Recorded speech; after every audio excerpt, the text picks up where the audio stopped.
వచ్చును. నిజమే ప్రియమైనటువంటి వాళ్ళరా, పాపానికి విరుగుడు, పాపము నుండి విడిపించేది ఏంటి అంటే అది రక్తము.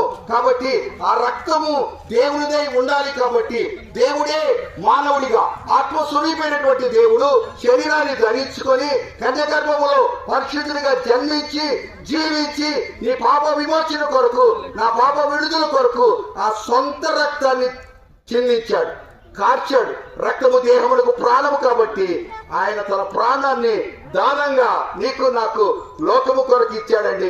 ఎవరైతే యేసు క్రీస్తు ప్రభునందు విశ్వాసం ఇస్తారో వారు నశించి పోకుండగా, వారి ఆత్మ నరకములో యాతన పడకుండగా శిక్షను తప్పించుకోవడానికి యేసు ప్రభు రక్షకుడు అనే సత్యాన్ని మీకు ప్రకటిస్తున్నాం, తెలియపరుస్తున్నాం. యేసు ప్రభు చెప్పాడు సర్వలోకములో సువార్త ప్రకటించాలని. ఇది సువార్త. సువార్త అంటే మంచి వార్త, ఆత్మలకు రక్షణకరమైనటువంటి వార్త, ఆత్మకు శాంతినిచ్చే వార్త, నిత్య జీవాన్ని అనుగ్రహించే వార్త.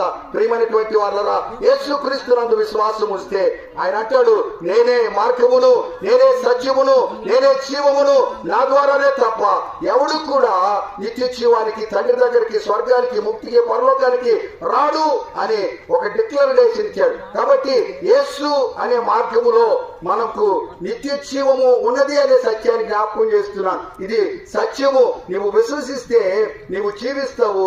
ఆత్మ సంబంధంగా తరతరములు దేవునితో ఉండడానికి అవకాశం ఉంది. నీవు యేసు ప్రభువునందు విశ్వాసం ఇస్తే చాలు. అయ్యా నీవు పరిశుద్ధుడివి, నేను నమ్ముతున్నాను, నేను పాపిని అని నీవు ప్రార్థించగలిగితే నీ పాపములను క్షమించి ఆయన రక్తము ద్వారా నీ పాప హృదయాన్ని కడిగి నిన్ను నిత్య జీవానికి తీసుకొని వెళ్తాడు. ప్రియమైనటువంటి వాళ్ళరా, యేసుక్రీస్తు ప్రభు దగ్గర క్షమాపణ దొరుకుతుంది.